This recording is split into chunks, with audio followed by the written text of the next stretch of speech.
Bonjour à toutes et à tous, nous sommes le mercredi 21 janvier et je reviens, c'était pas prévu, mais je vais vous expliquer pourquoi, pour une vidéo où je vais parler de mes pires lectures, de mon point de vue uniquement, de l'année 2025. Ce qui s'est passé, c'est que j'ai visionné hier la vidéo d'Aline. Sa chaîne d'Aline, c'est Aline au pays des pages, je crois. En tout cas, elle a publié hier ou avant-hier, je ne sais plus, enfin ces derniers temps, une vidéo où elle présentait ses flops de lecture 2025 et j'ai bien aimé la façon dont elle ne descendait pas les livres, mais la façon dont elle faisait le lien entre ses ressentis de lecture et ses besoins littéraires, tout en respectant l'œuvre dont elle parlait et en comprenant aussi que l'œuvre puisse plaire et ça m'a donné envie de faire ce genre de vidéo parce qu'en fait, c'est une vidéo que j'ai envie de faire chaque année, chaque début d'année, parce que je trouve que parler de ces lectures, des lectures qu'on n'a pas aimées, permet déjà d'apprendre sur soi, sur ses propres goûts, et puis aussi permet, c'est là où c'est le plus intéressant, je trouve, c'est de pouvoir échanger des points de vue très différents sur les livres, donc c'est aussi très sympa. Mais à chaque fois, je ne le faisais pas, alors principalement par crainte que les personnes euh, prennent ceci pour une non-recommandation des livres, alors qu'en fait, ils ne m'ont pas correspondu uniquement à moi par rapport à mes goûts et mes besoins du moment en littérature, donc ce ne sont pas du tout des non-recommandations. D'ailleurs, j'aime justement que ces avis un peu plus négatifs donnent envie d'aller les lire, d'aller lire les livres pour pouvoir se faire son propre avis. Heu, D'ailleurs, moi, assez souvent, lorsque j'entends un retour négatif sur un livre, eh bien, ça me donne plutôt envie d'aller le découvrir et parfois même plus qu'un avis super positif, voire dithyrambique sur le livre. Donc voilà, les avis très positifs me font plutôt fuir, surtout s'ils sont très nombreux, alors que les avis un peu plus mitigés, ouais, ça attise ma curiosité. Alors, je tiens à préciser qu'en aucun cas dans cette vidéo, je vais dénigrer la qualité du texte ou le travail de l'auteur. La question n'est absolument pas là. Je respecte le travail de l'auteur. La question, elle est uniquement au niveau de mes goûts et de mes besoins actuels en littérature. Et je vais d'ailleurs parler de certains livres qui ont pu faire, dont on a énormément entendu parler en bien sur les réseaux ou ailleurs, des livres où il y a eu énormément de com positive, des livres qui ont une grande notoriété, dont je peux tout à fait comprendre l'intérêt, mais juste que pour moi, ça ne l'a pas fait du tout par rapport à mes attentes, à mes besoins, à ce que je recherche en littérature, et ça, c'est extrêmement personnel. Hem Je fais le choix d'en parler uniquement parce que ça me permet d'expliquer en quoi ça ne m'a pas plu, en quoi ça m'a ennuyé, parce qu'en fait, globalement, c'est pas que j'ai détesté, c'est que ce sont des livres, vous allez voir, qui m'ont profondément ennuyé. Et ce qui m'intéresse dans le fait d'en parler, c'est justement de pouvoir me permettre d'affiner justement mes goûts et mes besoins, heu et de vous les exposer. J'essaierai d'ailleurs de faire une petite conclusion à ce sujet à la fin de la vidéo et puis si c'est prétexte aussi, moi présenter, d'affiner mes propres besoins en littérature et puis aussi pour qu'on puisse échanger justement, chacun a des besoins différents, sur ce que chacun attend et recherche dans un livre, tout simplement. Alors, je bois un petit coup et je vais présenter ces livres. Alors déjà, ces livres, il y en a pas beaucoup, il y en a que 5 qui parmi à peu près, je crois que j'ai lu, je sais plus, entre 83 et 85 livres durant l'année 2025. Il y en a que 5 dont je garde un souvenir vraiment de profond ennui, donc déjà, je trouve que c'est pas mal parce que, bah, ça me permet déjà de savoir que je sélectionne plutôt bien mes lectures et qu'a priori, je connais plutôt bien mes goûts. Et donc vous allez voir à chaque fois, c'est quand même des livres où je me suis un petit peu fait emporter par la hype, par les avis très, très positifs que j'entendais à gauche et à droite. Ce sont des livres que je n'ai plus en ma possession, donc je vais mettre les photos quand je vais parler des livres par ici. Alors, en premier, un livre qui m'a profondément ennuyée, il y a Panorama de Lilia Hassen, qui est une jeune auteure française et également journaliste. Elle participe à des shows télé, je crois, en tant que chroniqueuse. Alors, Panorama, je vais peut-être pas trop m'étendre parce que j'en avais fait, il y a 2 ou 3 bouquins là dont je parle, dont j'ai déjà fait des chroniques, donc je vais pas trop m'étendre. Mais Panorama, c'est une dystopie où le monde, en fait, est devenu un monde de transparence et d'entre-soi, et donc d'autosurveillance. Et un peu un monde aussi où la communauté virtuelle, donc issue des réseaux sociaux, remplace un peu la vraie famille. Alors j'avais adoré le début et la présentation, la mise en place de ce monde dystopique par Lilia Hassen. C'était bien écrit, c'était bien développé. Je trouvais qu'il y avait matière à des réflexions contemporaines très intéressantes et aussi à des événements très originaux ou inédits. Sauf qu'en fait, à partir de la moitié du roman, l'auteur, je me suis rendu compte qu'elle avait juste planté son décor et ensuite posé là-dessus une intrigue policière qui au final est assez classique. Donc du coup, le roman, il a un peu viré au roman policier que je trouvais assez facile, alors qu'en fait, j'attendais une bonne dystopie pleine de réflexions profondes. Voilà, en plus, j'avais deviné l'intrigue, c'était assez facile à deviner.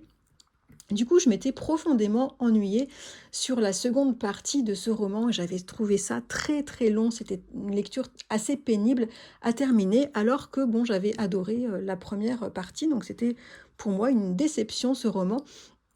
Panorama pardon, de Lilia Hassen. Second roman qui m'a déplu, non, je sais pas qui m'a déplu parce que j'en attendais rien, on me l'a prêté, on me l'a conseillé, donc c'est aussi une expérience et c'est très bien comme ça. C'est Le radeau des étoiles d'un auteur américain qui s'appelle Andrew J. Graff. Alors déjà, c'est un genre policier vers lequel je vais très rarement, alors je n'y vais plus alors que j'y allais beaucoup il y a encore 15 ans à peu près. Donc c'était assez risqué, mais en même temps, j'étais très contente de découvrir. Et qu'on me le propose. Merci Marjolaine pour la découverte. Le radeau des étoiles, c'est l'histoire de 2 petits garçons qui vivent au fin fond de la campagne américaine, je ne sais plus dans quel état, et qui font une fugue dans la nature en pensant avoir fait une énorme bêtise. Donc ça raconte leur fugue, et ça raconte également les aventures de recherche de la part du shérif du coin, et du grand-père d'un des 2 enfants. Donc voilà, c'est un roman policier d'aventure, on va dire en pleine forêt, en pleine campagne. Au début, j'étais très emballée par l'ambiance forestière et la noirceur aussi des faits révélés sur les différents protagonistes de l'histoire. Mais l'auteur est assez vite parti sur uniquement les aventures et les petites aventures et les déboires des enfants et du shérif dans la forêt. Donc ça zoomait un peu là-dessus, un peu au détriment de la profondeur des personnages et de l'intrigue. Et j'avais trouvé ça extrêmement long, avec aussi beaucoup de descriptions de nature writing qui tombaient, enfin, ça faisait un petit peu forcé. Voilà, en tout cas, moi, c'était mon ressenti. Voilà, c'était une succession de petites anecdotes, quand même des aventures assez importantes quand même dans cette forêt. Mais voilà, ça développait pas assez l'intrigue, il n'y avait pas assez de suspense pour moi. Il y avait quand même, il y a un élément qui retourne la situation, qui arrive vers la fin, mais ça je l'avais deviné depuis longtemps. Du coup, ça, voilà, ça m'a pas apporté plus, ça m'a pas aidé à me maintenir en haleine. C'est pareil, ennui profond pour moi pour cette lecture. En plus, c'était très descriptif avec beaucoup de dialogues qui n'apportaient peu de choses. Moi, quand il y a beaucoup de dialogues, ça m'agace. J'avais qu'une hâte, c'était que ça se termine. Alors, troisième roman c'est un roman que j'essayais de lire depuis... J'avais essayé de lire à plusieurs reprises en abandonnant, et puis j'ai fini par reprendre parce que tout le monde me disait « mais si, c'est génial, tu vas voir ». Alors ça risque d'en choquer certains, mais c'est Le Gang des rêves de Luca Di Fulvio qui m'a profondément ennuyée et je vais expliquer pourquoi. Alors, je vais pas m'étendre parce que ce roman, je pense que énormément de gens l'ont lu. C'est une saga familiale sur une vingtaine d'années qui raconte un peu le rêve américain. On suit une jeune fille pauvre italienne qui arrive vers l'âge de 15-16 ans à New York avec son bébé. Donc on est dans les années 20, elle est pleine d'espoir, dans les années 1920, elle est pleine d'espoir pour elle et son fils, mais elle va se retrouver dans la misère et exploitée. Donc on suit ses aventures sordides et aussi on suit surtout la manière dont son fils va se développer, va grandir, va se battre pour un jour les sortir, lui et sa mère, de cette misère. Alors, l'histoire, j'ai adoré. C'était passionnant. Les aventures de ces personnages, les rencontres et notamment du fils, sur tout ce qu'il va développer pour parvenir à se sortir de sa situation. C'était aussi passionnant l'atmosphère du New York de la première moitié du XXe siècle.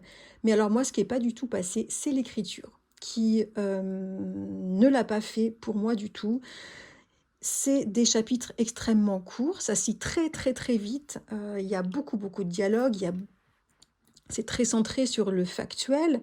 Bref, c'est une écriture certainement très bonne, mais de nature très scénaristique, et moi j'ai beaucoup de mal avec cela, c'est une écriture qui m'ennuie profondément. Donc j'ai adoré l'histoire, que je trouve vraiment très belle, très intéressante, et j'ai aimé l'immersion dans le New York de cette époque. Mais par contre, l'écriture m'a profondément ennuyée et gâché toute l'histoire, malgré le destin passionnant de tous ces personnages. Mais je n'en garde qu'une trace de profond ennui.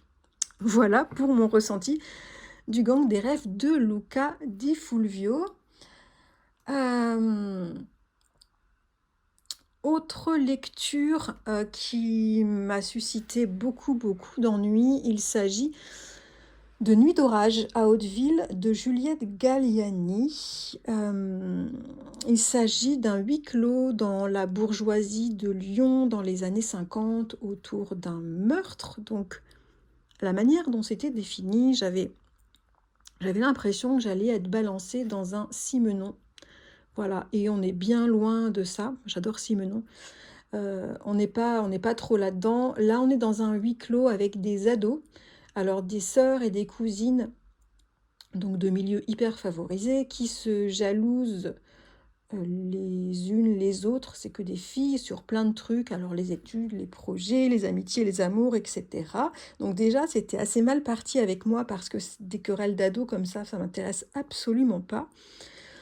Voilà, et puis au bout d'un moment, les prises de tête et les caprices des unes et des autres, avec le temps, vont virer plutôt à la guerre. Donc c'est construit de manière à ce que l'ambiance monte progressivement vers quelque chose de très dramatique et on est carrément dans une guerre entre ces jeunes femmes.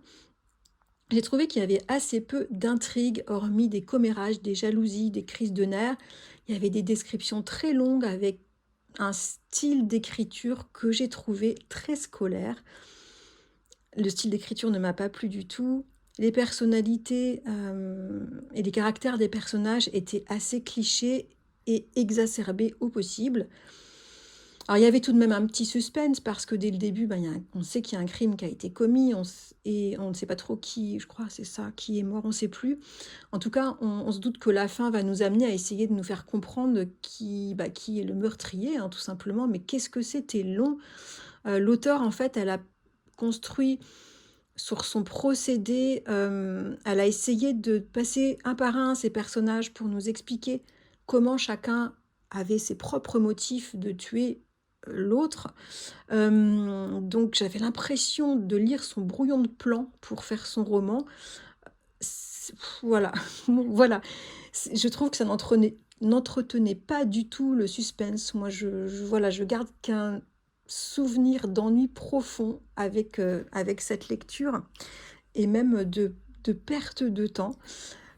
voilà, là je l'avoue pour le coup, j'ai pas du tout aimé et c'est ma pire lecture de l'année en fait, hein, Nuit d'orage à Hauteville de Juliette Galliani, parce que c'est pas du tout mon genre de lecture. Voilà, tout simplement, c'était presque, je trouvais enfin, sans vouloir dénigrer, parce que je comprends que le style plaise, mais j'ai trouvé ça un petit peu young adulte. Voilà, et moi c'est pas du tout mon truc, tout simplement. Donc voilà, j'en avais même pas parlé en chronique de cette lecture que j'ai faite, je crois, en octobre. Voilà. Et puis, non, petit coup d'eau d'abord.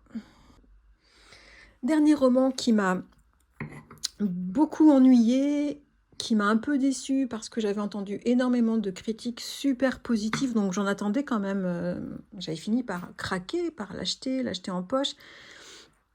Et du coup, avoir quand même quelques petites attentes par rapport à ce roman, c'est Césambre d'Hélène Gestern, que j'en ai parlé en chronique, que beaucoup connaissent très certainement. Césambre, c'est l'histoire d'un homme d'une 50aine d'années qui hérite de la maison de son père à Saint-Malo, une magnifique maison en bord de mer.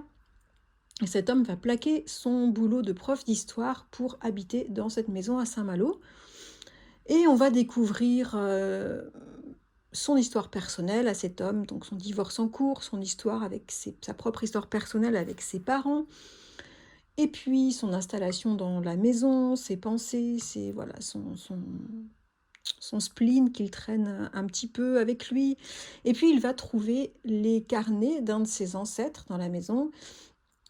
Donc il va se replonger dans l'histoire de sa famille et il va nous faire découvrir toute l'histoire de ses ancêtres et l'histoire de l'entreprise de transport maritime qu'avaient développé ses ancêtres.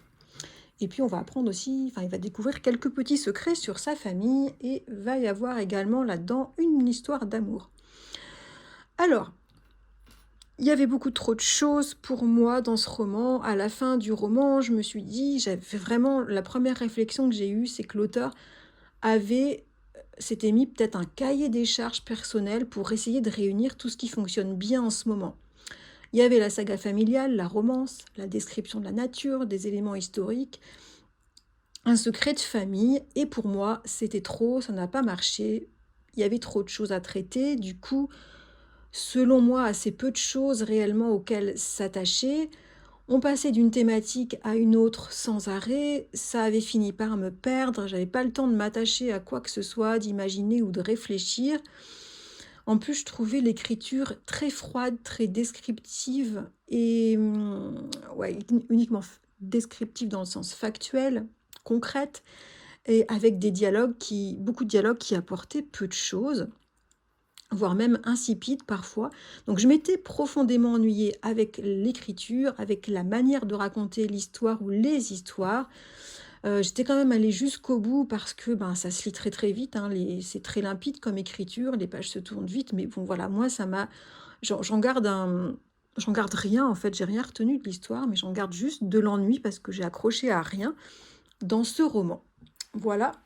C'était ma cinquième moins bonne lecture de l'année 2025. Alors, quelle peut être ma conclusion de tout ça? Qu'est-ce que je retire de ces lectures qui n'ont pas été extra du tout pour moi? Déjà, je connais bien mes goûts, puisqu'il n'y en a eu que 5 sur à peu près 80 lectures, donc je trouve ça pas mal. Ça veut dire que j'ai plutôt bien ciblé les autres. Donc déjà que je connais mes besoins, mes attentes actuelles en littérature, donc ça c'est pas mal.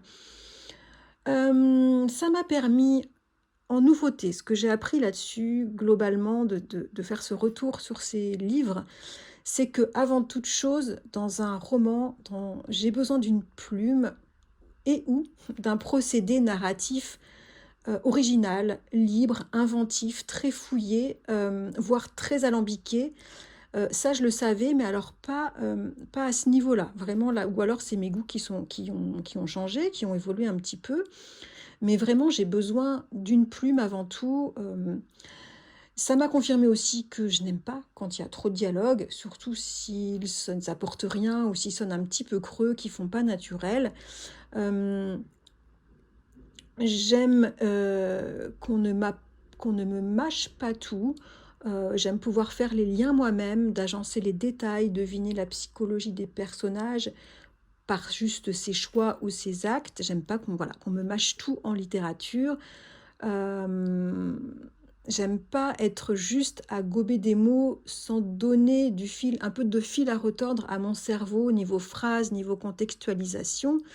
Ça, si je n'ai pas ça, ça m'ennuie. Ça m'a confirmé également, c'est de reprendre un peu ces lectures qui m'ont pas plu, ben, que décidément, autant j'adorais ce genre littéraire dans ma vingtaine et ma trentaine, mais là depuis, 15 ouais, une bonne quinzaine d'années, ça m'intéresse plus du tout, voire ça m'ennuie. Alors, même si là, en ce moment, je suis en train de lire une petite nouvelle de Ruth Rendell qui est très bien, mais ça va parce que c'est une nouvelle et c'est très court et que j'aime la plume de Ruth Rendell. Mais bon, je ferme la parenthèse là-dessus. Donc voilà, que les romans policiers, décidément, n'en faut plus que j'y aille, même si on me le conseille, il ne faut pas que j'y aille. Ça m'a permis aussi de confirmer que je n'aime pas les livres avec des histoires d'amour, en tout cas au premier plan. Mais ça, je le savais. Et voire même dès qu'il y a un peu trop d'histoires d'amour dans les livres, ça m'énerve très vite. C'est assez rare que ça passe, en fait. Voilà, et puis en gros, ben, que ça m'a confirmé que bien au-delà des histoires, ça je l'avais déjà dit en vidéo, moi en fait, au-delà des histoires et des explications sur les histoires, que d'ailleurs j'oublie de toute façon systématiquement, c'est pas ça que je recherche, c'est pas les histoires ni les explications. Ce que je recherche en littérature, c'est une atmosphère profonde, immersive, des personnages qu'on va découvrir au fur et à mesure par leur quotidien, par leurs réflexions. Et j'aime pouvoir ressortir d'une lecture avec la sensation d'avoir approfondi un peu un certain angle de l'histoire, d'avoir découvert quelque chose en termes soit de l'histoire de l'humanité ou de la vie, d'avoir appris des choses en m'interrogeant, pas qu'on me les mâche directement, et d'avoir aussi enrichi mes réflexions, mes points de vue sur le monde ou sur l'humanité. C'est une petite conclusion un peu en vrac, mais voilà ce que je retire un petit peu de mon analyse, de ce que je sais de moi en lecture et de ce que mes lectures qui ne m'ont pas plu du tout cette année, qui m'ont ennuyé, qu'est-ce qu'elles m'ont appris. Encore une fois, si vous avez adoré ces livres, c'est très bien, parce que vous avez des goûts différents, des attentes différentes, et on a tous des goûts qui sont différents et qui sont amenés à évoluer. Rien ne dit que ces romans-là, je ne les aurais pas adorés il y a une quinzaine d'années, et peut-être que j'aimerais des romans de ce genre-là d'ici 10 ans. Ça, on ne peut pas dire. En tout cas, j'ai trouvé ce prétexte pour réfléchir à mes goûts, à mes besoins très intéressant, et ben, j'aimerais bien savoir, vous, ce qui vous intéresse en littérature. Moi, clairement, vous l'avez compris, c'est le style d'écriture, c'est l'atmosphère, c'est la profondeur, et c'est pouvoir me prendre la tête en réfléchissant par moi-même. Qu'est-ce qui vous intéresse? Est-ce que c'est plus l'histoire? Est-ce que c'est plus des personnages qui vous intéressent en littérature? Je vous attends en commentaire, comme d'habitude, pour parler de tout ça. Et je vous dis à très bientôt.